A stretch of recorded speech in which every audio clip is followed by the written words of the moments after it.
Hello दोस्तों। चलिए आज हम लोग शुरू करते हैं लुसेंट का टॉपिक नंबर 12। तो टॉपिक नंबर 12 में जो है पारसी धर्म। पारसी धर्म के पैगंबर जरतुष्ट ईरानी थे। इनके शिक्षाओं का संकलन जिंद अवस्था नामक ग्रंथ में है। पारसी धर्म के पैगंबर कौन है? तो जरथुष्ट थे। और कौन थे? तो ईरानी थे। ईरानी। इनके शिक्षाओं का संकलन जिंद द अवस्था नामक ग्रंथ में है। इनके शिक्षाओं का संकलन जो है जिंदा अवस्था नामक ग्रंथ में है, जो पारसियों का क्या है? तो धार्मिक ग्रंथ है। इनकी मूल शिक्षा का सूत्र है सद्विचार, सद्वचन, सद्कार्य। इनके अनुयायी एक ईश्वर अहुर को मानते हैं। इनके अनुयायी जो है एक ईश्वर अहुर को मानते हैं। इस धर्म के अनुयायी को अग्नि पूजक भी कहा जाता है। इस धर्म के अनुयायी को अग्नि पूजक भी कहा जाता है। इस धर्म के, तो पारसी धर्म के। तो सवाल है, सबसे पहले सवाल भी करते चलेंगे 360 डिग्री। पारसी धर्म के पैगंबर कौन थे? तो आंसर होगा जरथुष्ट थे। और कौन थे ये? तो ईरानी थे। इनके शिक्षाओं का संकलन किस ग्रंथ में है? तो जिंदा अवस्था नामक ग्रंथ में है। अगला सवाल है, जो पारसियों का धार्मिक ग्रंथ है। अगला सवाल है, इनके मूल शिक्षा का सूत्र क्या है? तो इनके मूल शिक्षा का सूत्र है सद्विचार, सद्वचन और सद्य कार्य। अगला सवाल है, इसके अनुयायी एक ईश्वर डैश को मानते हैं, यानी कि अहुर को मानते हैं, यानी कि एक ईश्वर अहुर को मानते हैं। इस धर्म के अनुयायी को अग्नि पूजक भी कहा जाता है। यानी किस धर्म के अनुयायी को अग्नि पूजक भी कहा जाता है? तो पारसी धर्म के अनुयायियों को अग्नि पूजक भी कहा जाता है। चलिए आगे चलते हैं, अगला टॉपिक पढ़ते हैं हम लोग। टॉपिक नंबर 13 आप पढ़ेंगे, मगध राज का उत्कर्ष देखते हैं। मगध राज का उत्कर्ष के बारे में हम लोग पढ़ते हैं। मगध के सबसे प्राचीन वंश के संस्थापक कौन थे? तो बृहद्रथ थे। मगध के सबसे प्राचीन वंश के संस्थापक बृहद्रथ था। इसकी राजधानी कहाँ थी? तो गिरिब्रज या राजगृह थी। इसकी राजधानी कहाँ थी? तो गिरिब्रज या राजगृह थी। जरासंध जो है बृहद्रथ का पुत्र था। जरासंध क्या था? तो बृहद्रथ का पुत्र था। तो सवाल है यहाँ पर करते जाइए, मगध के सबसे प्राचीन वंश के संस्थापक कौन थे? तो बृहद्रथ था। इसकी राजधानी कहाँ थी? तो राजगिरी या गिरिब्रज, यानी कि गिरिब्रज कहिए या राजगिरी कहिए, तो यही इनकी राजधानी थी, गिरिब्रज या राजगिरी। और जरासंध किसका पुत्र था? तो बृहद्रथ का पुत्र था। जरासंध जो था, जरासंध के बारे में पढ़े होंगे महाभारत में। तो जरासंध जो है बृहद्रथ का क्या था? पुत्र था। अगला देखते हैं, हर्यक वंश के संस्थापक बिंबिसार मगध की गद्दी पर 544 ईसा पूर्व बौद्ध ग्रंथों के अनुसार में बैठा था। यानी कि हर्यक वंश का संस्थापक कौन था? तो बिंबिसार था। और ये मगध की गद्दी पर 544 ईसा पूर्व, यानी कि 544 ईसा पूर्व में बैठा था मगध की गद्दी पर। यानी कि किसके अनुसार? तो बौद्ध ग्रंथों के अनुसार। कौन बैठा था? तो बिंबिसार। और बिंबिसार किस वंश का संस्थापक था? तो हर्यक वंश का संस्थापक था। चलिए क्वेश्चन कर लेते हैं कि हर्यक वंश का संस्थापक कौन था? तो बिंबिसार था। बिंबिसार कौन था? तो बिंबिसार था। यह मगध की राजगद्दी पर कब बैठा था? तो 544 ईसा पूर्व। किसके अनुसार? तो बौद्ध ग्रंथ के अनुसार। बिंबिसार कौन था? तो हर्यक वंश का क्या था? हर्यक वंश का संस्थापक था। वह किस धर्म का अनुयायी था? जैन धर्म, बौद्ध धर्म, शैव धर्म या पारसी या ईसाई या वैष्णव? किस धर्म का अनुयायी था? तो वह बौद्ध धर्म का अनुयायी था, बौद्ध धर्म का। यह प्रथम भारतीय राजा था जिसने प्रशासनिक व्यवस्था पर बल दिया। यह प्रथम भारतीय राजा था जिसने प्रशासनिक व्यवस्था पर बल दिया। सवाल है कि भारत का प्रथम भारतीय राजा कौन था जिसने जो है प्रशासनिक व्यवस्था पर बल दिया था? प्रशासनिक व्यवस्था पर बल दिया था तो बिंबिसार था, हर्यक वंश का संस्थापक। इसी ने जो है प्रथम भारतीय था जिसने प्रशासनिक व्यवस्था पर बल दिया। बिंबिसार ने ब्रह्मदत्त को हराकर अंगराज को मगध में मिला लिया। यानी कि बिंबिसार जो है आपका, बिंबिसार ने ब्रह्मदत्त को हराकर अंग राज को मगध में मिला लिया। तो सवाल है कि किसने जो है ब्रह्मदत्त को हराकर अंग राज को मगध में मिला लिया? तो बिंबिसार ने। सवाल फिर से है, बिंबिसार ने किसको हराकर अंगराज को मगध में मिला लिया? तो ब्रह्मदत्त को हराकर। फिर से सवाल है कि बिंबिसार ने ब्रह्मदत्त को हराकर किस राज को मगध में मिला लिया? तो अंगराज को मिला लिया। चलिए आगे बढ़ते हैं। बिंबिसार ने राजगिरी का निर्माण कर उसे अपनी राजधानी बनाया। बिंबिसार ने राजगिरी का निर्माण कर उसे अपनी क्या बनाया? तो राजधानी बनाया। सवाल है कि बिंबिसार ने किसका निर्माण कर उसे अपनी राजधानी बनाया? तो राजगिरी का निर्माण कर उसका राजधानी बनाया। चलिए, बिंबिसार ने राजगिरी का निर्माण कर उसे क्या बनाया? तो अपनी राजधानी बनाया। बिंबिसार ने मगध पर करीब 52 वर्षों तक शासन किया। बिंबिसार ने मगध पर करीब 52 वर्षों तक क्या किया? तो शासन किया। तो सवाल है कि बिंबिसार ने मगध पर कितने वर्षों तक शासन किया? तो 52 वर्षों तक शासन किया। सवाल है कि बिंबिसार ने किस पर जो है 52 वर्षों तक शासन किया? तो मगध पर 52 वर्षों तक शासन किया। महात्मा बुद्ध की सेवा में बिंबिसार ने राजवध जीवक को भेजा, यानी कि महात्मा बुद्ध की सेवा में बिंबिसार ने राजवध जीवक को भेजा। सवाल है कि किसकी सेवा में बिंबिसार ने राजवध जीवक को भेजा? तो महात्मा बुद्ध की सेवा में। चलिए अगला सवाल फिर से है कि महात्मा बुद्ध की सेवा में किसने जो है राजवध जीवक को भेजा? तो बिंबिसार ने भेजा। अगला सवाल फिर से है, अगला सवाल फिर से तैयार रहिए। महात्मा बुद्ध की सेवा में बिंबिसार ने किसको भेजा था? तो राजवैद्य जीवक को भेजा था महात्मा बुद्ध की सेवा में। चलिए आगे हम लोग बढ़ते हैं। अवंती के राजा जो है प्रदोत जब पांडु रोग से ग्रसित थे। अवंती के राजा कौन थे? तो चंड प्रदोत पूरा नाम है इनका। अवंती के राजा का पूरा नाम था चंड प्रदोत। तो इनको जब पांडु रोग हो गया तो उस समय जो है भी बिंबिसार ने जीवक को उनकी सेवा शुश्रूषा के लिए भेजा था। उस समय भी बिंबिसार ने जीवक को उनकी सेवा शुश्रूषा के लिए भेजा था। किसके लिए? तो राजा चंड प्रदोत को जब पांडु रोग से ग्रसित थे तब किसने भेजा था? तो बिंबिसार ने वैवाहिक संबंध स्थापित कर अपने साम्राज्य का विस्तार किया। बिंबिसार जो है वैवाहिक संबंध स्थापित कर अपने साम्राज्य का विस्तार किया।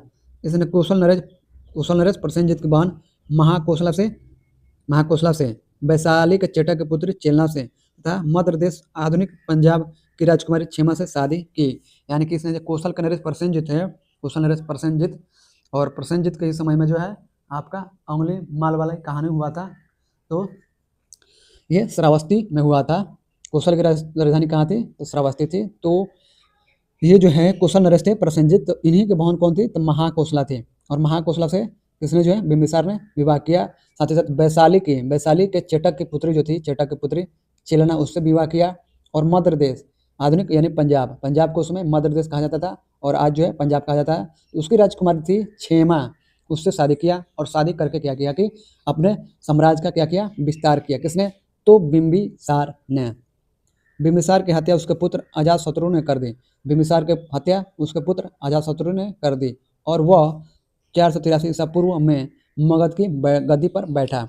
सवाल करते चलिए कि बिंबिसार की हत्या उसके किस पुत्र ने कर दी? तो उसके पुत्र अजातशत्रु ने कर दी। और वह मगध की गद्दी पर कब बैठा? तो 483 ईसा पूर्व में मगध की गद्दी पर बैठा। तो किसकी हत्या करके अजातशत्रु जो है 483 ईसा पूर्व में मगध की गद्दी पर बैठा?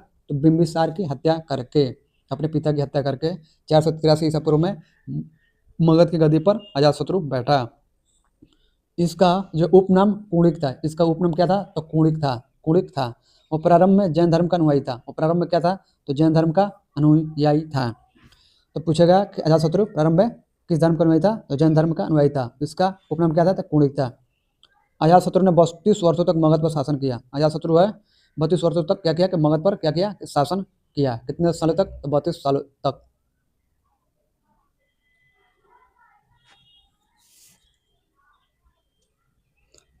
अजातशत्रु के सहयोग मंत्री का नाम वरस्कार था। अजातशत्रु के सहयोग मंत्री का नाम क्या था?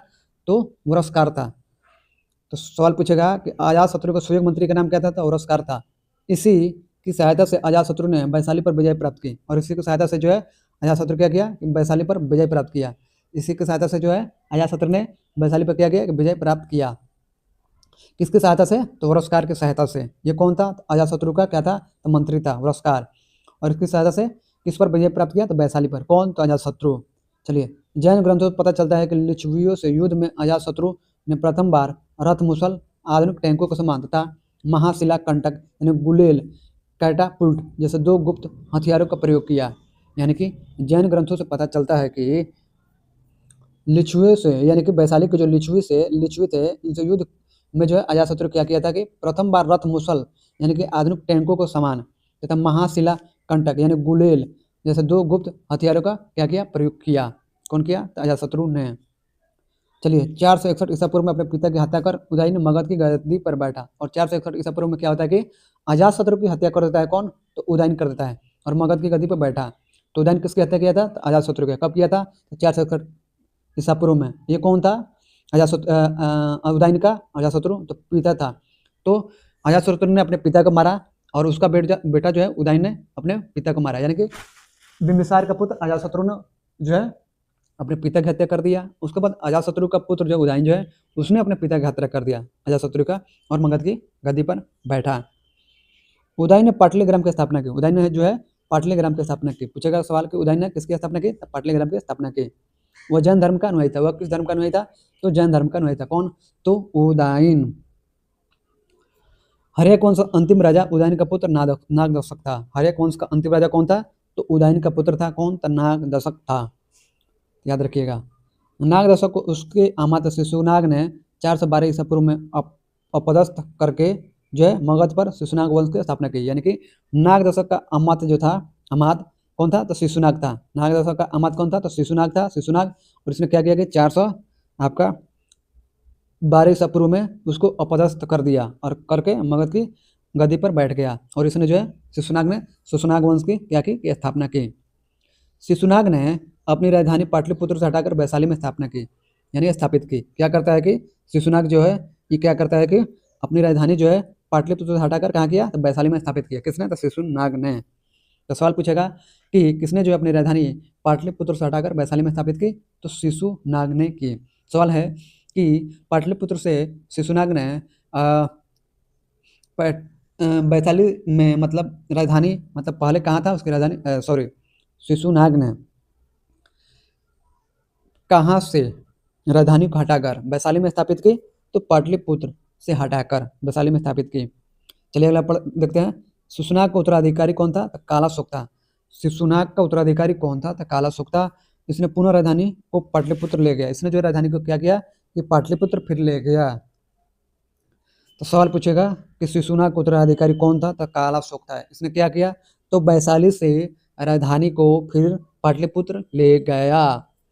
शिशुनाग का अंतिम राजा कौन था? तो नंदीवर्धन था। शिशुनाग वंश का अंतिम राजा कौन था? तो नंदीवर्धन था। नंद वंश का संस्थापक महापद्म नंद और अंतिम शासक घनानंद था।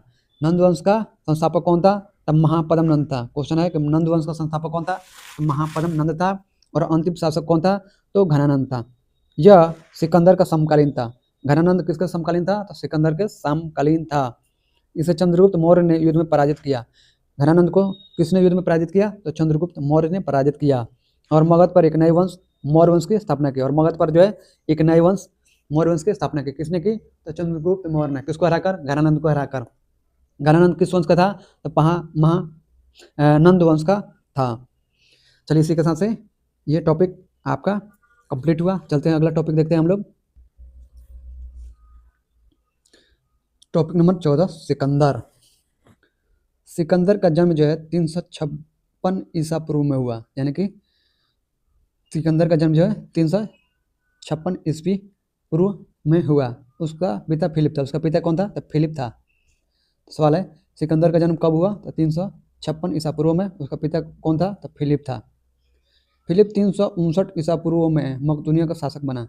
फिलिप जो है 359 ईसा पूर्व में मकदूनिया का शासक बना। तो सवाल है फिलिप जो है किस ईसा पूर्व में मकदूनिया का शासक बना? तो 359 ईसा पूर्व में। सवाल है फिर है कि फिलिप जो है 359 ईसा पूर्व में कहाँ का शासक बना? तो मकदूनिया का शासक बना। इसकी हत्या 329 ईसा पूर्व में कर दी गई। किसकी हत्या जो है 329 ईसा पूर्व में कर दी गई? तो फिलिप की हत्या कर दी गई। फिलिप की यानी सिकंदर के पिता की। सिकंदर अरस्तु का शिष्य था। सिकंदर किसका शिष्य था? तो अरस्तु का शिष्य था। सवाल है कि सिकंदर किसका शिष्य था? तो अरस्तु का। चलिए आगे बढ़ते हैं। सिकंदर ने भारत विजय का अभियान 326 ईसा पूर्व में प्रारंभ किया। सिकंदर ने भारत विजय का अभियान कब प्रारंभ किया? तो 326 ईसा पूर्व में प्रारंभ किया।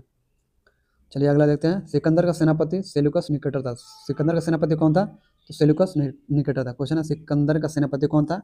तो सेल्यूकस निकेटर था। सवाल है सेल्यूकस निकेटर कौन था? तो सिकंदर का क्या था? सेनापति था। सिकंदर को पंजाब के शासक पोरस के साथ युद्ध करना पड़ा। सिकंदर को जो है पंजाब के शासक कौन था? तो पोरस। उसके साथ क्या करना पड़ा? तो युद्ध करना पड़ा। तो पोरस के साथ कौन युद्ध किया था? तो सिकंदर किया था। और पोरस कहाँ का शासक था? तो पंजाब का था, जिसे हाइडे स्पीच के युद्ध या झेलम बेतस्ता के युद्ध के नाम से जाना जाता है। यानी कि जिसे जो है यानी कि पोरस और सिकंदर जहाँ युद्ध किए थे उसको जो है हाइडे स्पीच का युद्ध यानी कि हाइडे स्पीच का युद्ध या झेलम विवस्ता के युद्ध के नाम से जाना जाता है। सिकंदर की सेना ने ब्यास नदी ब्यास नदी यानी प्राचीन नाम बिपाशा, यूनानी नाम हाइफाइसिस के पश्चिमी तट पर पहुंचकर उसे पार करने से इनकार कर दिया। सिकंदर की सेना ने जो है ब्यास नदी यानी प्राचीन नाम बिपाशा है। सिकंदर की सेना ने ब्यास नदी यानी प्राचीन नाम क्या है, तो ब्यास की प्राचीन नाम है बिपाशा, यूनानी नाम है हाइफाइसिस के पश्चिमी तट पर पहुंचकर क्या किया, उसे पार करने से इनकार कर दिया। सिकंदर स्थल मार्ग द्वारा 325 ईसा पूर्व में भारत लौटा। सिकंदर जो है स्थल मार्ग से 325 ईसा पूर्व में क्या हुआ कि भारत से लौटा। सवाल है कि सिकंदर किस मार्ग से 325 ईसा पूर्व भारत में से लौटा, तो स्थल मार्ग से। सवाल है फिर से, सिकंदर स्थल मार्ग द्वारा किस ईसा पूर्व में भारत से लौटा, 325 ईसा पूर्व में भारत से लौटा। सिकंदर की मृत्यु 323 ईसा पूर्व में बेबीलोन में 33 वर्ष की अवस्था में हो गई। सिकंदर की मृत्यु जो है 323 ईसा पूर्व में कहाँ हुई थी, तो बेबीलोन में हुई थी। कब, 33 वर्ष की अवस्था में हो गई। तो सवाल है कि सिकंदर की मृत्यु कब हुई थी, 323 ईसा पूर्व में, कहाँ, तो बेबीलोन में। कितने वर्ष की अवस्था में, तो 33 वर्ष की अवस्था में। सिकंदर का जल सेनापति का नाम क्या था, तो निर्याकस था। सिकंदर का जल सेनापति का नाम क्या था, तो निर्याकस था। सिकंदर का प्रिय घोड़ा कौन था, बहुकेफला था। सिकंदर का प्रिय घोड़ा कौन था, तो बहुकेफला था। सवाल है सिकंदर का प्रिय घोड़ा कौन था, तो बहुकेफला था। इसी के नाम पर इसने झेलम नदी के तट पर बहुकेफला नामक नगर बसाया। सिकंदर का प्रिय घोड़ा कौन था, बहुकेफला था। इसी के नाम पर इसने क्या किया कि झेलम नदी के तट पर बहुकेफला नामक नगर बसाया। इसी के नाम पर इसने जो है झेलम नदी के तट पर बहुकेफला नामक नगर बसाया। किसने, तो सिकंदर ने। चलिए आज अब हम लोग जो है 15वां टॉपिक पढ़ेंगे, मौर्य साम्राज्य के बारे में। इसको जो है आप, इसलिए मैं इस तरह से पढ़ाता हूँ ताकि आप जो इसको जूम कर सकते। जैसे आप वीडियो रिकॉर्डिंग करते हैं ना, चाहे फोटो खींचते हैं तो जूम करते हैं, छोटा करते हैं, बड़ा करते हैं, वैसे ही इसको बड़ा छोटा जितना बड़ा कर सकते हैं कर सकते हैं। छोटा जितना करना चाहे कर सकते हैं, दाएं बाएं उल्टा सीधा जैसा करना चाहे कर सकते हैं। चलिए, इसलिए ये इसका क्या है, क्यों फायदा है। चलिए आगे बढ़ते हैं, देखते हैं मौर्य वंश के बारे में। तो मौर्य वंश का संस्थापक चंद्रगुप्त मौर्य का जन्म 345 ईसा पूर्व में हुआ था। मौर्य वंश का संस्थापक कौन था, तो चंद्रगुप्त मौर्य था। इसका जन्म कब हुआ था, 345 ईसा पूर्व में हुआ था। यहाँ पर क्वेश्चन भी करते जाएंगे। तो चंद्रगुप्त मौर्य किस वंश का संस्थापक था, तो मौर्य वंश का था।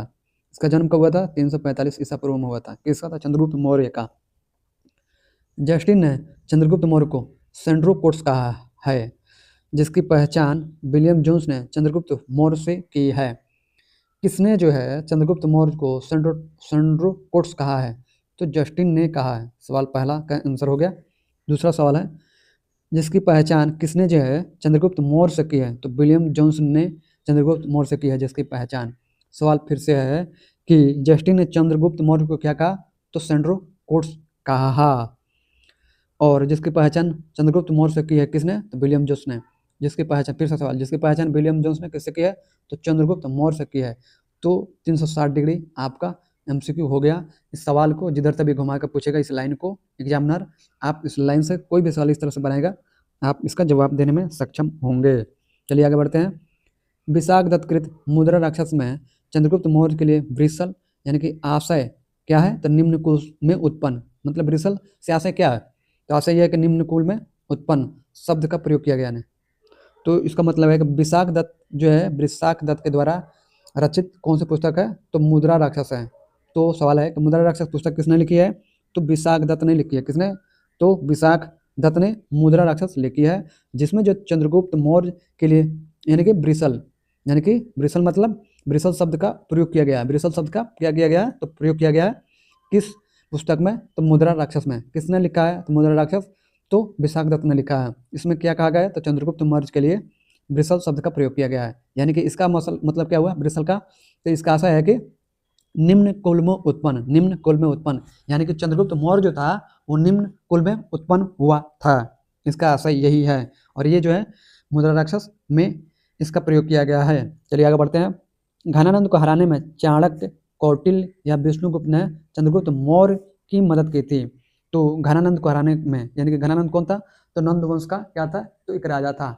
और इसको जो है क्या हुआ कि चाणक्य ने जो है, चाणक्य जिनका नाम कौटिल्य था या विष्णुगुप्त था, यानी इनके 3 नाम थे। चाणक्य के चाणक्य नाम था, कौटिल्य था और विष्णुगुप्त था। ये क्या किया कि चंद्रगुप्त मौर्य की सहायता की है, जिसकी मदद से जो है घनानंद को हराने में चंद्रगुप्त मौर्य जो है सफल हुए। धनानंद कौन था? तो नंद वंश का एक राजा था, जो बाद में चंद्रगुप्त का प्रधानमंत्री बना। और यही जो बाद में चाणक्य जो है बाद में जाकर क्या बन जाते हैं? तो चंद्रगुप्त के प्रधानमंत्री बनते हैं। इसके द्वारा लिखित पुस्तक अर्थशास्त्र है। इसके द्वारा लिखित पुस्तक क्या है? अर्थशास्त्र है। किसके द्वारा? तो चाणक्य, कौटिल्य या विष्णुगुप्त, तीनों एक ही व्यक्ति का नाम है। तीन के द्वारा पुस्तक जो है लिखित पुस्तक अर्थशास्त्र है, जिसका संबंध किससे है? राजनीति से है। अर्थशास्त्र मतलब ये मत समझिएगा इकोनॉमी से है, नहीं, यहाँ पर जो है अर्थशास्त्र का मतलब राजनीति से है, प्रशासन से है। चलिए नोट देखते हैं। कौटिल्य ने अर्थशास्त्र में राज्य की प्रकृति का वर्णन किया है। कौटिल्य ने अर्थशास्त्र में राज्य की प्रकृति का वर्णन किया है। तो सवाल है, कौटिल्य या विष्णुगुप्त या चाणक्य ने अर्थशास्त्र में किसकी प्रकृति का वर्णन किया है? तो राज्य की प्रकृति का वर्णन किया है। उसने राज्य के 7 अंग बताए हैं। उसने जो है राज्य के 7 अंग बताए हैं। किसने? तो चाणक्य, कौटिल्य या विष्णुगुप्त ने। किसमें? तो अर्थशास्त्र में। चलिए आगे बढ़ते हैं। ये अंग है स्वामी, अमात्य, जनपद, दुर्ग, कोष, दंड या सेना और मित्र। इसको जो है सप्तांग कहते हैं। इसे ही सप्तांग कहते हैं। यानी कि ये अंग है स्वामी है, अमात्य है, जनपद है, दुर्ग है, कोष है, दंड है, सेना है और मित्र, इसे ही सप्तांग कहते हैं। ध्यान से देखते जाइए और सुनते जाइए, आपको याद होने की मतलब गारंटी है। चंद्रगुप्त मौर्य की राजगद्दी पर 322 ईसा पूर्व में बैठा। चंद्रगुप्त जो है मगध की राजगद्दी पर कब बैठा? तो 322 ईसा पूर्व में बैठा। तो सवाल है कि चंद्रगुप्त जो है मगध की राजगद्दी पर कब बैठा? तो 322 ईसा पूर्व में बैठा। सवाल है कि मगध की राजगद्दी पर 322 ईसा पूर्व में कौन बैठा? तो चंद्रगुप्त बैठा। चंद्रगुप्त जैन धर्म का अनुयायी था। चंद्रगुप्त किस धर्म का अनुयायी था? तो जैन धर्म का अनुयायी था। सवाल है, जैन धर्म का अनुयायी कौन था? तो चंद्रगुप्त था। चलिए आगे बढ़ते हैं। चंद्रगुप्त ने अपना अंतिम समय कर्नाटक श्रवण बेलगोला नामक स्थान पर बिताया। चंद्रगुप्त जो है अपना अंतिम समय कहाँ बिताया? तो कर्नाटक में। और कर्नाटक के कहाँ? तो श्रवण बेलगोला नामक स्थान पर बिताया। किसने? तो चंद्रगुप्त ने। चलिए आगे बढ़ते हैं। चंद्रगुप्त ने 305 ईसा पूर्व में सेल्यूकस निकेटर को हराया। चंद्रगुप्त जो है किस ईसा पूर्व में सेल्यूकस निकेटर को हराया? तो आपका आंसर हो जाएगा 305 ईसा पूर्व में। तो सवाल है कि सेल्यूकस निकेटर को 305 ईसा पूर्व में किसने हराया? तो चंद्रगुप्त मौर्य ने हराया। तो सवाल फिर से है कि चंद्रगुप्त ने 305 ईसा पूर्व में किसको हराया? तो सेल्यूकस निकेटर को हराया। इस तरह से सवाल होते जा रहा है। चलिए आगे बढ़ते हैं। सेल्यूकस निकेटर ने अपनी पुत्री कार्नेलिया की शादी चंद्रगुप्त मौर्य के साथ कर दी और युद्ध की संधि के शर्तों के अनुसार 4 प्रांत काबुल, कंधार, हेरात, मकरान चंद्रगुप्त को दिए। तो सवाल है, चलिए सवाल है, यहाँ पर सवाल तो होते जा रहा है। चंद्रगुप्त यानी कि सेल्यूकस ने क्या किया कि अपनी पुत्री का हारने के बाद चंद्रगुप्त मौर्य उसको हरा देता है 305 ईसा पूर्व में। उसके बाद सेल्यूकस निकेटर क्या करता है कि अपनी पुत्री जो है कार्नेलिया क्या करता है कि विवाह कर देता है। किससे? तो चंद्रगुप्त मौर्य से। उसके बाद क्या करता है कि युद्ध की संधि जो शर्त होता है उसके अनुसार 4 प्रांत जो है चंद्रगुप्त मौर्य को देता है। कौन कौन सा प्रांत? काबुल देता है, कंधार देता है, हेरात देता है और मकरान देता है। किसको? तो चंद्रगुप्त मौर्य को दे दिया। किसने दिया? तो सेल्यूकस निकेटर ने दिया। चलिए आगे देखते हैं। चंद्रगुप्त मौर्य ने जैन गुरु भद्रबाहु से जैन धर्म की दीक्षा ली थी। चंद्रगुप्त मौर्य ने किससे जैन धर्म की दीक्षा ली थी? तो जैनी गुरु कौन थे? तो भद्रबाहु थे। एक था स्थूलभद्र, एक था भद्रबाहु। तो ये भद्रबाहु से क्या लिया था? तो जैन धर्म की शिक्षा लिए थे। कौन? तो चंद्रगुप्त मौर्य ने। किसने? तो चंद्रगुप्त मौर्य ने। किससे? जैन गुरु भद्रबाहु से। किसकी? जैन धर्म की दीक्षा ली थी।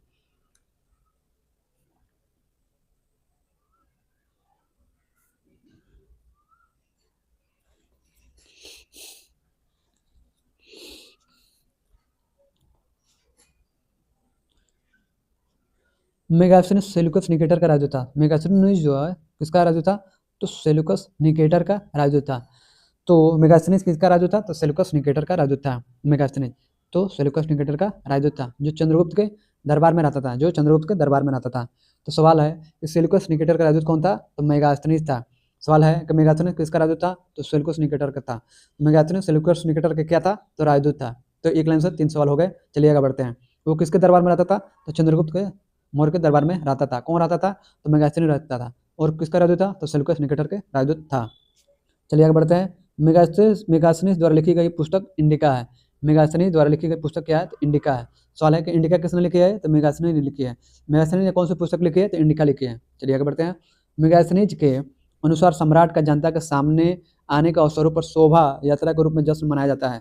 मेगास्थनीज के अनुसार जो है सम्राट का जनता के सामने आने के अवसरों पर क्या किया जाता है, तो शोभा यात्रा के रूप में जश्न मनाया जाता है। उन्हें एक सोने की पालकी में ले जाया जाता है, उन्हें जो है सोने की पालकी में ले जाया जाता है। उनके अंगरक्षक सोने और चांदी से अलंकृत, उनके जो अंगरक्षक है सोने चांदी से अलंकृत हाथियों पर सवार रहते हैं। कुछ अंगरक्षक पेड़ों को लेकर चलते हैं।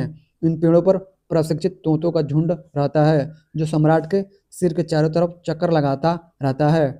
राजा सामान्यतः हथियारबंद महिलाओं से घिरे होते हैं। उनके खाना खाने के पहले खास नौकर उस खाने को चखते हैं। वे लगातार दो रात एक ही कमरे में नहीं सोते थे। पाटलिपुत्र के बारे में, पाटलिपुत्र एक विशाल प्राचीर से घिरा है जिसमें 570 बुर्ज और 64 द्वार है। 2 और 3 मंजिल वाले लकड़ी घर जो है लकड़ी और कच्ची ईंटों से बने हैं। राजा का महल भी काठ का बना है जिसे पत्थर की नक्काशी से अलंकृत किया गया है। यह चारों तरफ से उद्यानों और चिड़ियों के लिए बने बसेरों से घिरा है। चंद्रगुप्त मौर्य और सेल्यूकस के बीच हुए युद्ध का वर्णन एपियानस ने किया है। सवाल है कि चंद्रगुप्त मौर्य और सेल्यूकस के बीच जो युद्ध हुआ था उसका वर्णन किसने किया है, तो एपियानस ने किया है। सवाल ये है कि एपियानस ने किसके बीच हुए युद्ध का वर्णन किया है, तो चंद्रगुप्त मौर्य और सेल्यूकस के बीच हुए युद्ध का वर्णन किया है एपियानस ने। चलिए, प्लूटार्क के अनुसार चंद्रगुप्त ने सेल्यूकस को 500 हाथी उपहार दिए। यानी किसके अनुसार जो है चंद्रगुप्त ने सेल्यूकस को 500 हाथी उपहार में दिए थे, तो प्लूटार्क के अनुसार। चलिए आगे बढ़ते हैं। चंद्रगुप्त की मृत्यु 298 ईसा पूर्व में श्रवण बेलगोला में उपवास द्वारा हुई। चंद्रगुप्त की मृत्यु 298 ईसा पूर्व में कहाँ हुई थी, तो श्रवण बेलगोला में उपवास द्वारा हुई थी। सवाल है चंद्रगुप्त की मृत्यु यानी मृत्यु जो है किस ईसा पूर्व में श्रवण बेलगोला में उपवास द्वारा हुई थी, तो 298 ईसा पूर्व में। अब देखेंगे हम लोग बिंदुसार के बारे में। चंद्रगुप्त का उत्तराधिकारी बिंदुसार हुआ। चंद्रगुप्त का उत्तराधिकारी कौन हुआ, तो बिंदुसार हुआ, जो 298 ईसा पूर्व में मगध की राजगद्दी पर बैठा। जो 298 ईसा पूर्व में किस पर बैठा, तो मगध की राजगद्दी पर बैठा। कौन बैठा, तो बिंदुसार बैठा। किसका उत्तराधिकार था, तो चंद्रगुप्त मौर्य का उत्तराधिकार था। कब बैठा, तो 298 ईसा पूर्व में। इसे अमित्र घात के नाम से जाना जाता है। इसे जो है किसके नाम से जाना जाता है, तो अमित्र घात के नाम से जाना जाता है। किसको, तो बिंदुसार को। अमित्र घात का अर्थ है शत्रु विनाशक। अमित्र घात का अर्थ क्या है, तो शत्रु विनाशक है। बिंदुसार आजीवक संप्रदाय का क्या था, तो अनुयायी था। बिंदुसार क्या था, तो आजीवक संप्रदाय का अनुयायी था। तो सवाल है कि आजीवक संप्रदाय का कौन सा राजा था मौर्य वंश का, तो बिंदुसार था। चलिए आगे बढ़ते हैं। नोट, आजीवक संप्रदाय की स्थापना मखली पुत्र गोसाल ने की थी। आजीवक संप्रदाय की स्थापना किसने किया था, तो मखली पुत्र गोसाल ने किया था। सवाल है कि मखली पुत्र गोसाल ने किस संप्रदाय की स्थापना किया था, तो आजीवक संप्रदाय की। चलिए आगे बढ़ते हैं। वायुपुराण में बिंदुसार को भद्रसार या वारिसर कहा गया है। तो वायुपुराण में बिंदुसार को क्या कहा गया है, तो भद्रसार या वारिसर कहा गया है। इसमें तो वायुपुराण में। तो बिंदुसार को किस पुराण में जो है भद्रसार या वारिसर कहा गया है, तो वायुपुराण में। सवाल है फिर से, तो वायुपुराण में किसको जो है भद्रसार या वारिसर कहा गया है, तो बिंदुसार को कहा गया है। चलिए आगे बढ़ते हैं। स्ट्रैबो के अनुसार सिरियन नरेश एंटियोकस ने बिंदुसार के दरबार में डायमिकस नामक राजदूत भेजा। यानी कि किसके अनुसार जो है सिरियन नरेश एंटियोकस ने बिंदुसार के दरबार में डायमिकस नामक राजदूत भेजा, तो स्ट्रैबो के अनुसार। पहला सवाल का आंसर है। दूसरा सवाल जो है स्ट्रैबो के अनुसार किस नरेश ने बिंदुसार के दरबार में डायमिकस नामक राजदूत भेजा, तो सिरियन नरेश एंटियोकस ने। तीसरा सवाल, स्ट्रैबो के अनुसार सिरियन नरेश एंटियोकस ने किसके दरबार में डायमिकस नामक राजदूत भेजा, तो बिंदुसार के दरबार में। चौथा सवाल, स्ट्रैबो के अनुसार सिरियन नरेश एंटियोकस ने बिंदुसार के दरबार में किसको भेजा था, तो मतलब किस नामक राजदूत भेजा था, तो डायमिकस नामक राजदूत भेजा था। चलिए आगे बढ़ते हैं। चलिए सवाल फिर से होगा, डायमिकस नामक राजदूत जो है किसके दरबार में आया था, तो बिंदुसार के दरबार में। या किस नरेश का था राजदूत था, तो सिरियन नरेश एंटियोकस का राजदूत था। किसके अनुसार, तो स्ट्रैबो के अनुसार। तो घुमाकर हम लोग कर लिए। इस लाइन से जो भी सवाल आएंगे आप बनाने में सक्षम होंगे, ध्यान से सुने होंगे तो और देखे होंगे तो। इसे मेगास्थनीज का उत्तराधिकारी माना जाता है। इसे जो है मेगास्थनीज का उत्तराधिकारी माना जाता है। किसको, तो डायमिकस को। डायमिकस किसका उत्तराधिकारी था, तो आपका मेगास्थनीज। डायमिकस किसका उत्तराधिकारी था, तो मेगास्थनीज का, क्योंकि मेगास्थनीज आया था उसके बाद जो आपका डायमिकस आया राजदूत के रूप में। तो मेगास्थनीज का उत्तराधिकारी डायमिकस को माना जाता है। चलिए आगे बढ़ते हैं। जैन ग्रंथों में बिंदुसार को शीर्षेन कहा गया है। तो जैन ग्रंथों में बिंदुसार को क्या कहा गया है? तो शीर्षेन कहा गया है।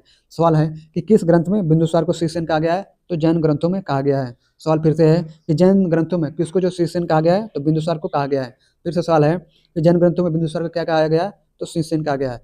चलिए फिर से सवाल है कि शीर्षेन बिंदुसार को कहा गया है किस ग्रंथ में? तो जैन ग्रंथों में। चलिए आगे बढ़ते हैं। बिंदुसार के शासनकाल में तक्षशिला, सिंधु और झेलम नदी के बीच में हुए दो विद्रोह का वर्णन है। यानी कि बिंदुसार के शासनकाल में क्या होता है कि तक्षशिला में क्या होता है कि विद्रोह होता है। विद्रोह होता है तक्षशिला में। कितने? तो दो विद्रोह मतलब हुआ, उसका वर्णन है किसके अनुसार? तो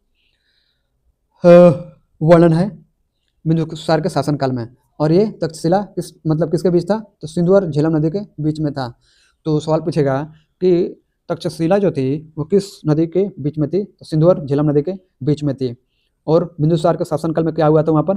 तो दो विद्रोह का वर्णन है। कहाँ? तो तक्षशिला में। इस विद्रोह को दबाने के लिए बिंदुसार ने पहले सुसीम को भेजा। यानी कि जो पहला विद्रोह था उसको दबाने के लिए क्या हुआ कि जो है सुसीम गया और बाद में अशोक को भेजा। पहला विद्रोह में क्या होता है कि सुसीम जाता है, लेकिन ये जो विद्रोह को दबाने में असफल रहता है।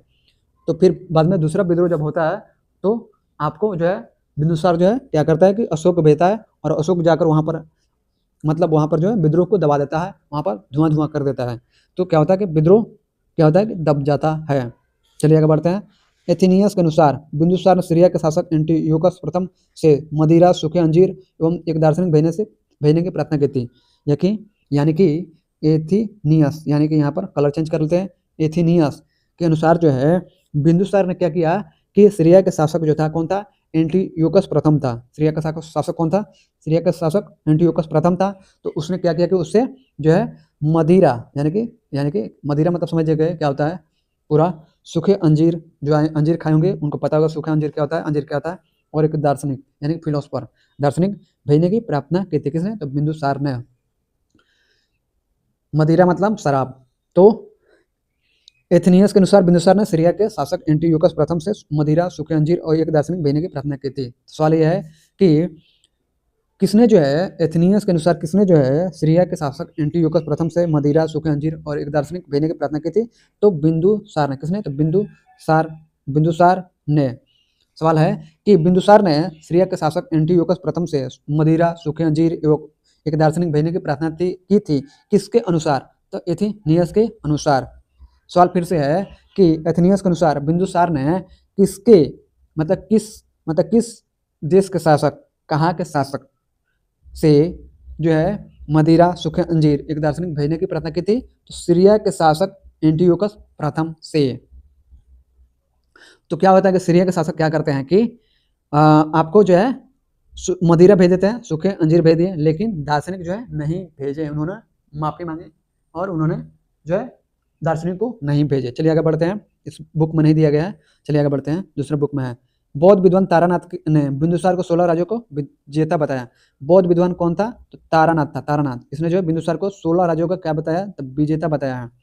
तो चलिए किस विद्वान ने बिंदुसार का 16 राज्यों का विजेता बताया? तो बौद्ध विद्वान तारानाथ ने। किसको? तो बिंदुसार को।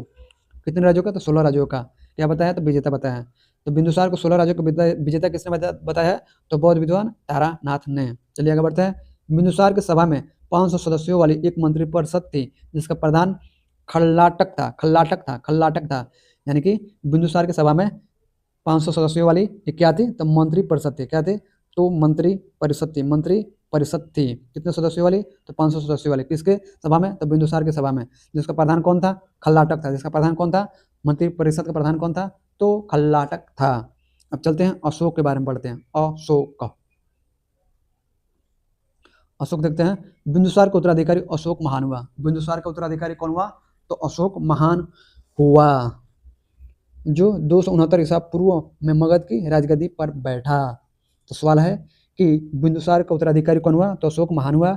और ये कब बैठा था? 269 ईसा पूर्व में मगध की राजगद्दी पर बैठा। तो सवाल है फिर से कि 269 ईसा पूर्व में मगध की राजगद्दी पर कौन बैठा था? तो अशोक महान बैठा था। और ये किसका उत्तराधिकारी था? तो बिंदुसार का उत्तराधिकारी था। चलिए आगे बढ़ते हैं। अशोक की माता का नाम शुभद्रांगी था। अशोक की माता का नाम क्या था? तो शुभद्रांगी था। किसके अनुसार? दिव्यावधान के अनुसार। दिव्यावधान क्या है? तो एक क्या है? ग्रंथ है, धार्मिक ग्रंथ है। तो इसके अनुसार, इस ग्रंथ के अनुसार जो है अशोक की माता का नाम क्या था? तो शुभद्रांगी था। तो सवाल पूछेगा कि अशोक की माता का नाम शुभद्रांगी किस ग्रंथ के अनुसार था? तो दिव्यावधान के अनुसार था। दिव्यावधान के अनुसार था। चलिए आगे बढ़ते हैं। राजगद्दी पर बैठने का समय अशोक अवंती का राज्यपाल था। राजगद्दी पर बैठने का समय अशोक कहाँ का राज्यपाल था?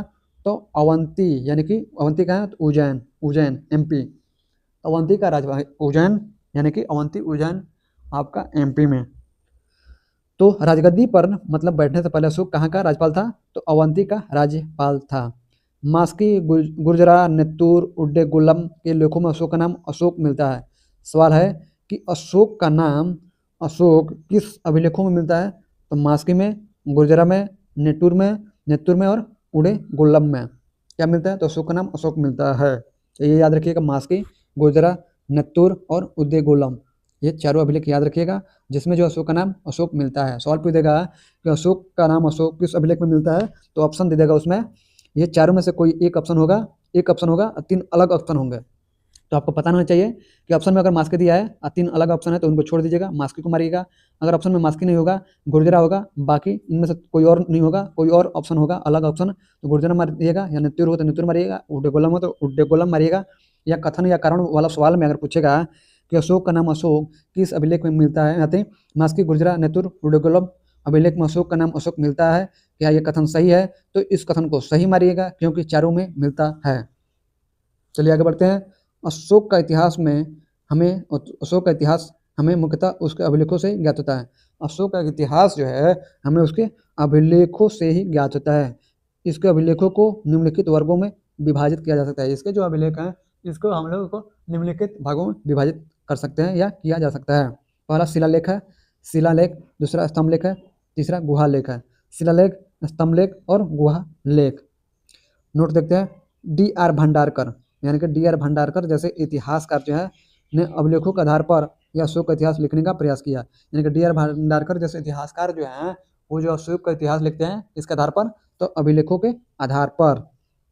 सवाल पूछेगा कि अभिलेखों के आधार पर अशोक का इतिहास लिखने का प्रयास किस इतिहासकार ने किया था, तो वहाँ पर इतिहासकार का नाम चार ऑप्शन में दे देगा, उसमें से आपको जो है सही मारना होगा। तो सही आपको याद रखिएगा, डी आर भंडारकर ने। चलिए आगे देखते हैं। मौर्य प्रांत और राजधानी देखते हैं। मौर्य प्रांत है और उसकी राजधानी कहाँ है ये भी हम लोग देखते हैं। उत्तरापथ, तक्षशिला। तक्षशिला जो है, तक्षशिला आज जो है आज के समय में पाकिस्तान में पड़ता है, पाकिस्तान। तो समझ जाइए कि उत्तरापथ जो था मौर्य प्रांत था, उत्तरापथ, और इसकी राजधानी कहाँ थी? तक्षशिला थी। अवंती राष्ट्र यानी उज्जैनी, अवंती राष्ट्र जो इसकी राजधानी उज्जैनी थी। कलिंग यानी तोसले थी, कलिंग यानी तोसले। दक्षिणापथ स्वर्णगिरी थी, दक्षिणापथ की राजधानी स्वर्णगिरी थी। और प्रांसी यानी पूर्वी प्रांत का पाटलिपुत्र था, प्रांसी यानी पूर्वी प्रांत का कहाँ था? तो पाटलिपुत्र था। तो इसको याद रखिएगा। उत्तरापथ, तक्षशिला, अवंतीराट, उज्जैनी, कलिंग, तोसली, दक्षिणापथ, स्वर्णगिरी, प्रांसी यानी पूर्वी प्रांत, पाटलिपुत्र। चलिए इसी के साथ से आगे हम लोग बढ़ते हैं। कर्नाटक के कल्लाबुर्गी जिले के चितापुर तालुक के कनगनहल्ली से प्राप्त उभारदार मूर्ति शिल्प, रिलीफ स्कल्पचर शिलालेख में अशोक के प्रस्तुत रूप चित्र के साथ राणी अशोक यानी राजा अशोक उल्लिखित है। यानी कि इसको ध्यान से पढ़ना होगा। कर्नाटक के कलाबुर्गी जगह है, कलबुर्गी या कलाबुर्गी लिखा है, तो कलबुर्गी जिले में जो है चितापुर तालुक के कनगनहल्ली, कनगनहल्ली जो है स्थान है, कनगनहल्ली, कनगनहल्ली, इसको ध्यान से पढ़ना होगा।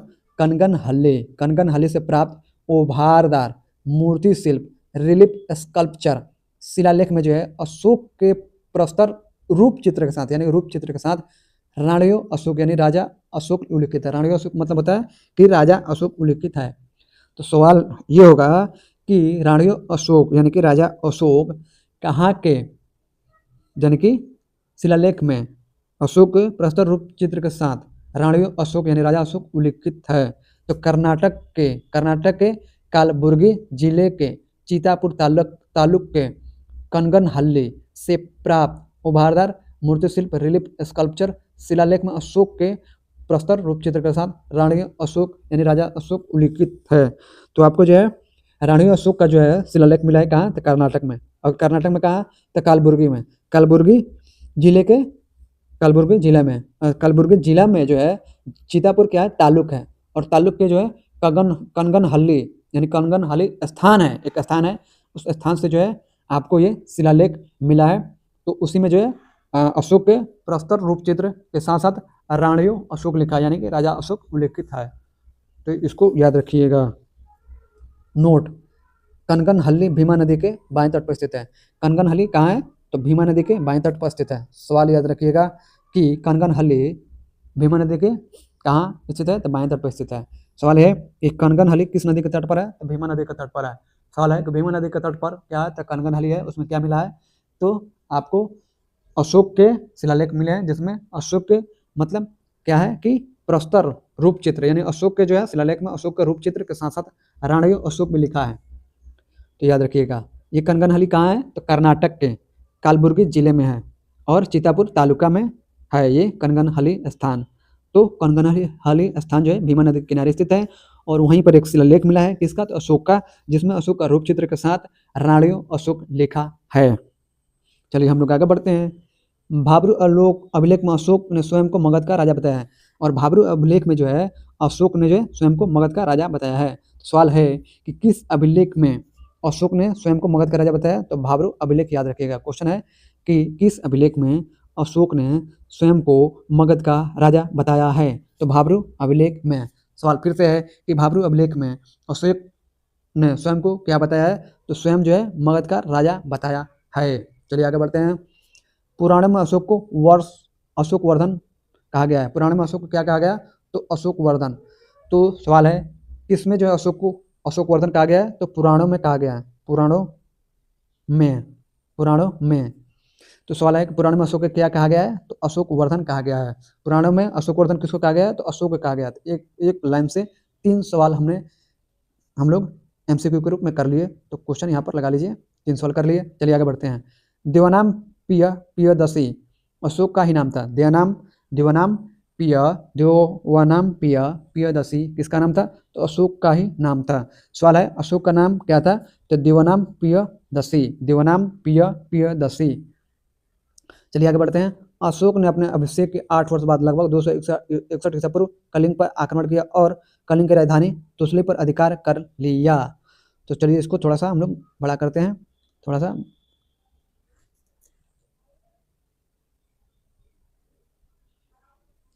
अशोक ने अपने अभिषेक के 8वें वर्ष बाद लगभग 261 ईसा पूर्व में कलिंग पर आक्रमण किया और कलिंग की राजधानी तोसली पर अधिकार कर लिया। तो यहाँ पर जो है 269 में क्या होता है? ये बैठता है कहाँ? तो गद्दी पर बैठता है। और 8 वर्ष बाद उसके बाद 261 ईसा पूर्व में क्या करता है? कलिंग पर आक्रमण कर दिया और आक्रमण करके क्या किया कि कलिंग की जो राजधानी थी तोसली, उस पर क्या किया कि अधिकार कर लिया। किसने? तो अशोक ने। कब? तो अपने अभिषेक, यानी कि जब राजा अभिषेक हो गया, राजा बन गया, उसके 8 वर्ष बाद कहाँ आक्रमण किया था? तो कलिंग पर। क्या किया था? कलिंग की राजधानी तोसली पर अधिकार कर लिया। किसने? तो अशोक ने। कब? तो 261 ईसा पूर्व में। चलिए आगे बढ़ते हैं। उल्लेख जो है 13वें शिलालेख में। इसका उल्लेख जो है अपने 13वें शिलालेख में अशोक ने किया है। तो इसको 13वें अभिलेख जो पूछेगा तो उसमें जो है कलिंग पर आक्रमण का उल्लेख है। किसमें? 13वें शिलालेख में। सवाल है कि कलिंग पर अशोक के आक्रमण का उल्लेख किस शिलालेख में है? ऑप्शन दे देगा 12वें, 13वें, 14वें, ऐसे ऑप्शन दे देगा। तो आपको याद रखना होगा 13वें शिलालेख में उल्लेख है। क्या उल्लेख है? बताइए क्या उल्लेख है 13वें शिलालेख में? तो कलिंग पर अशोक के आक्रमण का उल्लेख है। उसमें दिया गया है कि अशोक ने कलिंग पर 261 ईसा पूर्व में अपने राज अभिषेक यानी कि अभिषेक के 8 वर्ष बाद क्या किया कि आक्रमण किया और उसकी राजधानी तोसली पर अधिकार कर लिया। इसका उल्लेख जो है अशोक के 13वें शिलालेख में है। ध्यान से सुनिए, आपको पूरा तोड़ कर हम समझा रहे हैं। चलिए आगे बढ़ते हैं। प्लिनी का कथन है कि मिस्र का राजा फिलाडेल्फस टॉलमी सेकंड यानी द्वितीय ने पाटलिपुत्र में डियानीसियस यानी डायनीसियस होना चाहिए, डियानीसियस लिखा है, तो डायनीसियस नाम का एक राजदूत भेजा था। यानी कि प्लिनी का कथन है कि मिस्र का जो राजा था कौन था? तो टॉलमी फिलाडेल्फस। इसका पूरा नाम क्या था? टॉलमी फिलाडेल्फस, यानी कि टॉलमी द्वितीय। नया किताब है तो उसको नाम को जो है ना, पुरानी किताब में पूरा था टॉलमी फिलाडेल्फस, पूरा नाम ऐसे लिखा था। इसमें जो है राजा फिलाडेल्फस लिखा है, उसको टॉलमी द्वितीय लिखा है। चलिए कोई बात नहीं है। तो मिस्र का राजा कौन था? तो टॉलमी फिलाडेल्फस पूरा नाम है, या टॉलमी द्वितीय भी कहा जाता है। ये इसने क्या हुआ कि पाटलिपुत्र में डायनीसियस लिखा है, उसमें जो है डायनीसियस लिखा है, तो डायनीसियस नाम का एक राजदूत भेजा था। डायनीसियस नाम का क्या क्या भेजा था? तो राजदूत भेजा था। किसने? तो मिस्र का राजा कौन था? तो टॉलमी फिलाडेल्फस, यह टॉलमी द्वितीय है। क्या भेजा था? तो पाटलिपुत्र में डायनीसियस नाम का क्या भेजा था? राजदूत भेजा था। और ये कथन किसका था? तो प्लिनी का था। प्लिनी का था कथन, तो ये याद रखिएगा। चलिए आगे बढ़ते हैं। उपगुप्त नामक बौद्ध भिक्षु ने अशोक को बौद्ध धर्म की दीक्षा दी। उपगुप्त नामक बौद्ध भिक्षु जो है अशोक को बौद्ध धर्म की दीक्षा दी। कहा जाता है उपगुप्त के बारे में कि ये जो है इसके अशोक के भाई का पुत्र था, जिसकी जो हत्या जो है अशोक ने कर दिया था। अशोक के बारे में अपने 99 भाइयों की हत्या किया था, उसके बाद गद्दी पर बैठा था। पता नहीं सच्चाई है कि क्या है क्या नहीं। बौद्ध धर्म में ये सब लिखा है। कई बार जो है बौद्ध ग्रंथ यानी जो भी धर्म ग्रंथ है ना, अपने धर्म ग्रंथों को बढ़ाकर चढ़ाकर दिखाने की कोशिश करते हैं कि जो है इसको हत्यारा मतलब बना दिए हैं कि जो अशोक जो है पहले जो है बौद्ध धर्म से पहले क्या था? वो तो हिंसात्मक था, हिंसावादी था, और इसने जो है बहुत सारे खून खराबा किए थे। जैसे कलिंग के बारे में दिया गया, वहाँ पर आक्रमण किया था तो बहुत ज़्यादा खून खराबा किया था हुआ था। उसके बाद से वहीं से उसका मन बदला, उसके बाद से वो अहिंसा के रास्ते पर चल पड़ा। तो ये बात कहा गया था। उसमें और भी है कि ये जो है उपगुप्त के बारे में, तो इसमें जो है बौद्ध ग्रंथों में कि इसने जो अपने 99 भाइयों की हत्या कर दिया था, यानी कि बौद्ध धर्म बनने से पहले। उसके बाद जब बौद्ध धर्म स्वीकार किया तो ये जो है क्या हुआ कि इसका जो भाई था अशोक का, तो अशोक ने अपने भाई को मारकर हत्या करके क्या बना था? राजा बना था। और इसका जो पुत्र था उपगुप्त जो है, इसी ने जो है इसको दीक्षा दिया था। जब गया था मिलने के लिए उपगुप्त, तो अशोक के सामने जब गया तो अशोक, ये तो बेटा था, अशोक जानता था कि ये मेरे भाई का पुत्र है और मैंने इसके पिता की हत्या की है, तो जरूर है कि इसके अंदर मतलब खून उपलेगा कि मेरे पिता की हत्या क्यों की है, मेरे पिता को मार दिया, मुझे अनाथ बना दिया, तो मैं भी इनसे बदला लूंगा। लेकिन बौद्ध ग्रंथ में इसमें दिया गया है कि उपगुप्त के चेहरे पर थोड़ा सा भी इस तरह के भाव नहीं था कि इन्होंने मेरे पिता की हत्या क्यों की है, क्यों ऐसा किए, मुझे अनाथ बना दिए, इस तरह की बातें कुछ था ही नहीं, बदला लेने की कोई भावना नहीं थी। तो ये देखकर जो अशोक जो है आश्चर्यचकित रह गया, और वहीं से जो है ये जो है क्या होता है कि ये बौद्ध धर्म की क्या है कि दीक्षा लिया और बौद्ध बना। तो इसमें जो है बौद्ध ग्रंथ में ये बढ़ा चढ़ा कर दिया दिखाया गया, इसलिए ताकि अशोक को हत्यारा इसलिए दिखाया गया है ताकि अगर हत्यारा नहीं दिखाया जाता, उसके बाद जो हत्यारा दिखाया गया है ताकि समाज पढ़े, उसके बाद ये भी दिखाया गया है कि उसके बाद जो है बौद्ध धर्म जब स्वीकार किया, उसके बाद से अहिंसावादी हो गया, यानी युद्ध त्याग दिया और हत्या ये सब जो है त्याग दिया और बहुत ही अच्छा मन गया। तो ये दिखाया गया है। तो इस तरह से दिखाने से जो है कोई फायदा नहीं है, क्योंकि जो है ना लातों को बहुत बातों से बातें नहीं मानते हैं। आप जो है कि हत्या नहीं करेंगे, या हत्या ऐसे बेवजह में हत्या करना पाप है, लेकिन अगर समाज या अपने देश को बचाने के लिए युद्ध करना पड़े तो करना चाहिए। ऐसा थोड़ा ना है कि आपके देश पर आक्रमण करने वाले हैं, आप नहीं मैं हत्या नहीं करूंगा, मैं अहिंसावादी हूँ, मैं शहीद करा, यार ये बेकार की बातें हैं। ऐसा करोगे तो सामने वाला तुमको मार तोड़ फोड़ कर तुम्हारी कहानी खत्म करेगा, तुम्हारा ग्रंथ तुम्हारा धर्म सारी कहानी खत्म हो जाए, अस्तित्व ही खत्म कर देगा। इसलिए सब हिंसा जरूरी है, और जो हिंसक लोग हैं उनको सुधारने के लिए जो है ना शस्त्र को धारण करना पड़ता है, ठीक है, हथियार को उठाना पड़ता है। इन जैसे दुष्ट लोगों को, राक्षसों को जो है समझाने के लिए, उनको सही करने ठीक सजा करने के लिए। ऐसा है तो जितने भी दुनिया में जितने भी संविधान है नहीं होना चाहिए। लोग चोरी करते चोरी करने देना चाहिए, कोई किसी का मर्डर करता तो करने देना चाहिए। क्या जरूरत है उसे पकड़ने की? ये पुलिस की, ये IPS AIS ये अधिकारियों की, जितने भी सेना है दुनिया में, क्यों है? क्या जरूरत है? नहीं रखना चाहिए, हटा देना चाहिए, या करने दो मर्डर, करने दो चोरी लूटपाट करने दो, क्या प्रॉब्लम है? जो कर रहे करने दो, तुम अहिंसावादी रहो। क्या सिर्फ अहिंसा से क्या ये दुनिया चलेगी? नहीं। और यही चीज़ है भगवान राम भी समझाया है। जब जरूरत पड़ी है तो उसको रावण को 3 बार जो है ना बार बार उसको मौका दिया है कि गलत रास्ते छोड़कर आ जाओ, लेकिन वो तैयार नहीं होता। अगर सामने वाला लातों को बहुत बातों से नहीं मानेगा तो लात तो मिलेगा ही। तो हथियारों की भाषा सुनने वाला व्यक्ति वो बातों को नहीं समझता है। अगर बात से आप समझाइएगा तो उसको आपको कायर समझेगा, कमजोर समझेगा। तो इसलिए उसको हथियार का जो है ना इस्तेमाल करना, उसको दिखाना जरूरी है। जब धूल मिट्टी जब खाएगा, जमीन पर जब गिरेगा, तब उसको समझ में आएगा। तो जरूरी है। जैसे चीन है, जैसे पाकिस्तान है, जैसे इस दुनिया में बहुत सारे देश हैं, बहुत सारे लोग हैं, तो अधर्म करने वाले लोगों को सत्यानाश, उनका सर्वनाश करना जरूरी है, तभी धर्म की सत्ता होगी। नहीं तो ऐसे तो धर्म का अस्तित्व ही मिट जाएगा। जैसे म्यांमार में क्या हुआ था, वहाँ पर जो भी मुस्लिम थे, जो बहुत ज़्यादा तबाही करना शुरू किए। तो यही बौद्ध वाले क्या हुए कि यही बौद्ध वाले अंत में उनसे परेशान होकर हथियार उठाए थे। यही लोग लगभग 2-3 साल पहले की बात है, हथियार उठाकर उनको मारे थे, उन मुस्लिमों को। क्यों मारे थे? नहीं मारना चाहिए था। तो यही सारी चीज़ें हैं, हथियार उठाना ज़रूरी है, लड़ना ज़रूरी है, जिंदा रहना तो लड़ना ज़रूरी है, ठीक है। तो अपना अस्तित्व बचाए रखने के लिए लड़ना, मतलब एक होता है युद्ध लड़ना, एक होता है जीवन से लड़ना, संघर्ष करना, ठीक है। तो जो संघर्ष करेगा वही जो है दुनिया में जो है ना सर्वाइव कर पाएगा। तो सर्वाइव करना पड़ेगा चाहे जैसे भी हो। बहुत बार अकाल पड़ता है, सूखा पड़ती है, उससे सर्वाइव करना पड़ता है। बहुत जगह पानी की किल्लत है, सर्वाइव करना पड़ता है। बहुत ज़्यादा क्या होता है, अन्न की खेती नहीं होती है, अन्न नहीं होता है, बहुत जगह बारिश नहीं होती है। तो सर्वाइव तो करना पड़ेगा। जो सर्वाइव करेगा वो बचेगा, नहीं करेगा वो मरेगा, उसकी कहानी खत्म हो गई। सर्वाइव आपको करना पड़ेगा। तो यही सारी चीज़ें हैं। तो हथियार उठाना ज़रूरी है। हथियार का मतलब हर समय नहीं, शांति भी ज़रूरी है, लेकिन शांति उस समय ज़रूरी है जब सामने वाला सुन रहा हो। तो जब सारी चीज़ें आपका डिप्लोमेसी सब कुछ फेल हो जा रहा हो और सामने वाला आप पर नहीं मान रहा, चढ़ाई कर रहा है, तो क्या ज़रूरत है शांति की बात करने से, हथियार डालने से? कोई ज़रूरत नहीं। हथियार उठाओ, उसको सबक सिखाओ, तब वो समझ में आएगा, तब वो समझेगा। जैसे चीन वाले थे, डोकलाम में जब घुसे थे ना, डोकलाम में 2020 में, आप जानते ही होंगे। जब वो किल उल लोहे के थी, वो सब लाए थे, उसमें किल उल था, उससे लगे भारतीय सेना को मारने। उसको सरकार जो है, भारतीय सरकार जो है खुली छूट दे दी भारतीय सेना को कि जाओ तुम भी। यानी कि उस समय जो बंदूक का इस्तेमाल नहीं करना था, जो भी एग्रीमेंट हुआ था ना भारत और चीन का, उसके अनुसार जो है हथियार का इस्तेमाल नहीं करना था, इसलिए वो लोग इस तरह के हथियार लाए थे, ठीक है। उसके बाद भारतीय सेना इतना मार मारी कि चीन वालों को नानी दादी याद आ गए। उसके बाद वो समझ गए। तो इसलिए कभी कभी होता है ना, तोड़ना पड़ता है। तो चलिए, ये सब जो नियम है पुलिस से लेकर सिस्टम जितनी भी दुनिया में बनाए गए, यूँ ही नहीं बनाए गए हैं। तो चलिए आगे बढ़ते हैं। ये ज़रूरी होता है, तो इसलिए मैंने ये सारी बातें बताई कि हर बार अहिंसा से ही काम नहीं चलता है। कई कई बार ऐसे दुष्ट मिलते हैं ना, तो वो जो है ना बातों से नहीं समझते हैं। उनको दो थप्पड़ लगाओ, थप्पड़ से मान जाएंगे। कई दुष्ट ऐसे होते हैं कि ना बात से समझेंगे, ना दो थप्पड़ से समझेंगे। उनको जब कस के कुटाई कर दो, जम के धुलाई कर दो, कुटाई जम से कर दो, तब समझेंगे। कई वजह उससे भी नहीं मानते हैं, तो उनके लिए कुछ और उपाय करना पड़ता है। तो चलिए आगे बढ़ते हैं। नोट, क्योंकि समाज में रहना है, तो उस तरह से समाज को मेंटेन करने के लिए जो इस सारे सिस्टम को बनाया गया प्राचीन काल से ही। चलिए, अशोक पहले ब्राह्मण धर्म का अनुयायी था। देखिए, अशोक जो है पहले ब्राह्मण धर्म का अनुयायी था। तो ये जो है ना ब्राह्मण धर्म में था तो उसमें जो हत्या करता था, युद्ध करता था, ये सब करता था। ये सारी चीज़ें ना बौद्ध ग्रंथ में इस तरह से बताई गई है, यानी बढ़ा चढ़ाकर जो है ना अपने धर्मों के बारे में विस्तार से बढ़ा चढ़ाकर बातें करना। चलिए आगे बढ़ते हैं।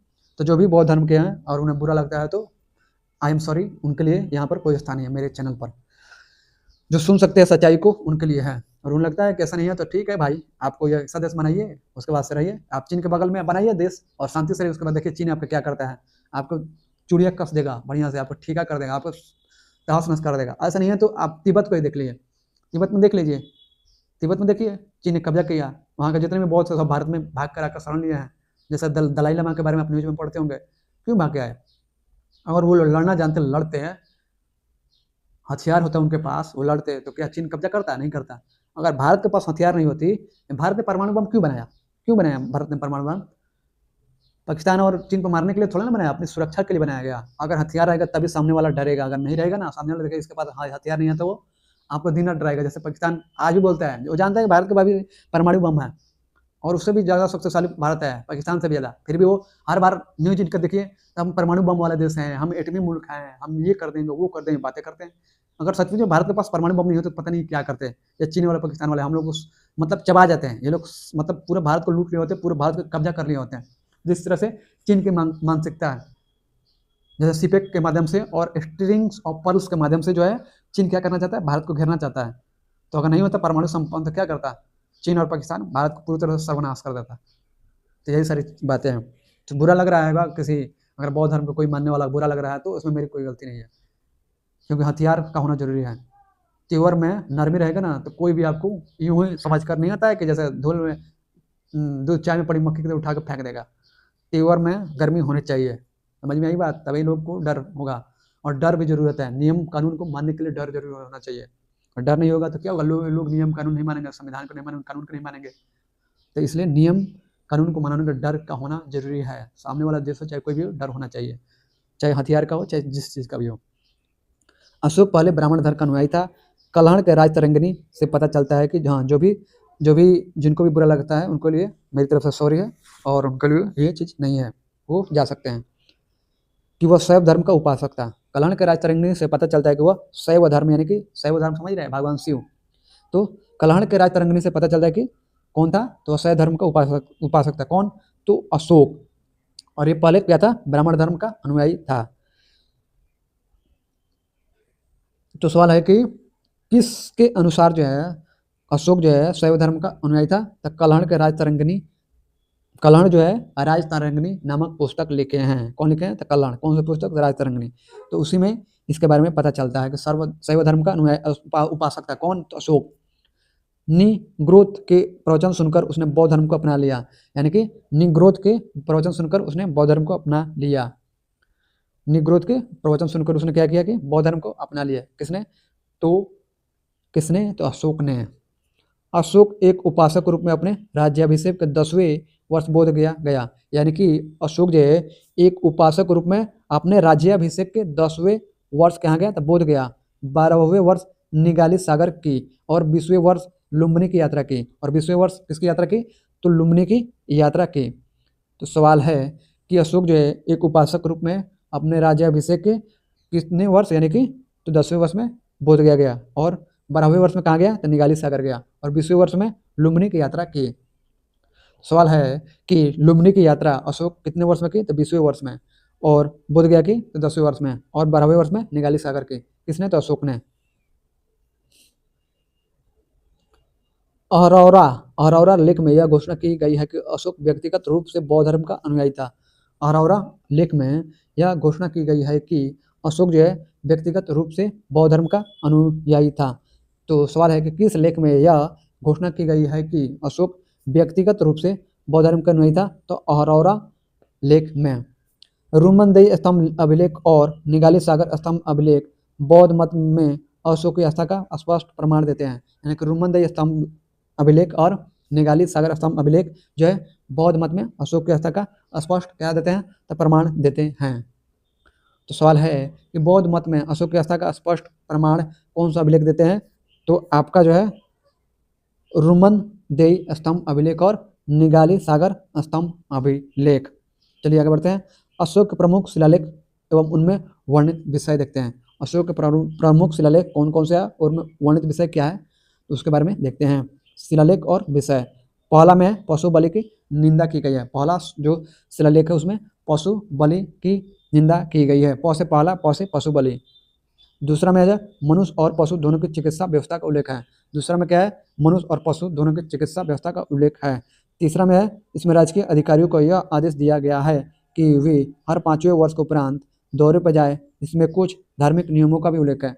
तीसरा जो है अभिलेख है, इसमें जो है राजकीय अधिकारियों को यह आदेश दिया गया है कि वे हर 5वें वर्ष के उपरांत जो है कहाँ जाए, तो दौरे पर जाए। हर 5वें वर्ष के उपरांत कहाँ जाए, तो दौरे पर जाए। और इसमें कुछ धार्मिक नियमों का भी उल्लेख है। तो तीसरा में क्या है कि अधिकारियों को आदेश दिया गया है कि आपको जो है हर 5वें वर्ष के उपरांत दौरे पर जाना है। और इसमें जो है तीसरे अभिलेख में जो है शिलालेख में धार्मिक नियमों का भी उल्लेख है। चौथा शिलालेख में देखते हैं, इसमें भेरी घोष की जगह धम्म घोष की घोषणा की गई है। इसमें जो है ना भेरी घोष की जो है धम्म घोष की घोषणा की गई है। पांचवा जो है शिलालेख में इसमें धम्म महामात्रों की नियुक्ति की जानकारी मिलती है। इसमें जो है धर्म महामात्रों की नियुक्ति का क्या है, तो जानकारी मिलती है। किसमें, पांचवा में। छठा में जो है इसमें आत्मनियंत्रण की शिक्षा दी गई है। इसमें जो है आत्मनियंत्रण की शिक्षा दी गई है। सातवां और आठवां शिलालेख में क्या है, इसमें जो अशोक की तीर्थ यात्राओं का उल्लेख है। सातवां और आठवां शिलालेख में क्या है, तो अशोक की तीर्थ यात्राओं का उल्लेख है। नौवां में क्या है, इसमें सच्ची भेंट तथा सच्चे शिष्टाचार का उल्लेख है। नौवां में क्या है, तो इसमें सच्ची भेंट तथा सच्चे शिष्टाचार का क्या है, तो उल्लेख है। 10वां में क्या है, तो इसमें अशोक ने आदेश दिया कि राजा तथा उच्च अधिकारी हमेशा प्रजा के हित में सोचे। 10वां जो शिलालेख है इसमें जो है अशोक ने आदेश दिया कि राजा तथा उच्च अधिकारी हमेशा प्रजा के हित में सोचे। 11वां शिलालेख में इसमें धम्म की व्याख्या की गई है। 11वें शिलालेख में जो है इसमें जो है धम्म की व्याख्या की गई है। चलिए ऊपर जो छूटा हुआ था उसको देख लेते हैं। अशोक के प्रमुख शिलालेखों का स्थान एवं संबंधित राज्य। अशोक के प्रमुख शिलालेखों का स्थान और संबंधित राज्य, यानी कि प्रमुख शिलालेख का स्थान कहाँ है और किस राज्य से संबंधित है उसके बारे में देखते हैं। शिलालेख का स्थान और संबंधित राज्य। तो चलिए शिलालेखों का स्थान देखते हैं। पहला शाहबाज गढ़ी, यानी कि अब जो है पेशावर पाकिस्तान में पड़ता है।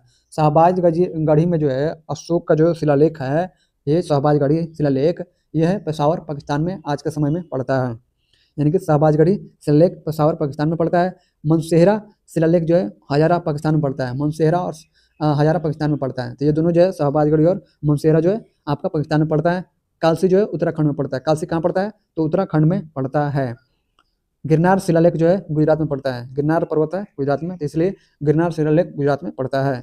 धौली और जौगढ़ जो उड़ीसा में पड़ता है। धौली व जौगढ़ जो उड़ीसा में पड़ता है, ये शिलालेख जो है धौली और जौगढ़ उड़ीसा में पड़ता है। इरगुड्डी, राजूल और मंडगिरी, इरगुड्डी, राजूल और मंडगिरी जो है आंध्र प्रदेश में पड़ता है। इरगुड्डी, राजूल और मंडगिरी कहाँ पड़ता है? आंध्र प्रदेश में पड़ता है। सुपारा पे कहाँ पड़ता है? तो महाराष्ट्र में। सुपारा कहाँ पड़ता है? तो महाराष्ट्र में। रूपनाथ तथा गुर्जरा, रूपनाथ तथा गुर्जरा जो मध्य प्रदेश में पड़ता है। रूपनाथ तथा गुर्जरा कहाँ पड़ता है? तो मध्य प्रदेश में। सासाराम कहाँ पड़ता है? तो बिहार में। सासाराम कहाँ पड़ता है? तो बिहार में। भबरू यानी बैराट राजस्थान में पड़ता है। भबरू यानी कि बैराट जो है राजस्थान में पड़ता है।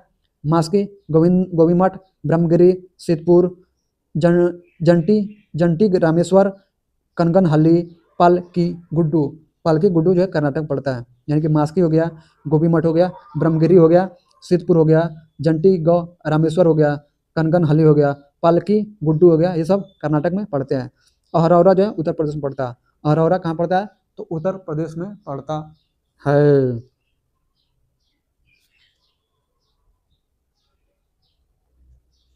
बारहवा, बारहवा शिलालेख देखते हैं। इसमें स्त्री महामात्रों की नियुक्ति एवं सभी प्रकार के विचारों के सम्मान की बात की गई है। बारहवा शिलालेख में जो है इसमें स्त्री महामात्रों की नियुक्ति और सभी प्रकार के विचारों के सम्मान की बात कही गई है। 13वां शिलालेख में है, इसमें कलिंग युद्ध का वर्णन है। 13वां शिलालेख में क्या है? इसमें जो कलिंग युद्ध का वर्णन है।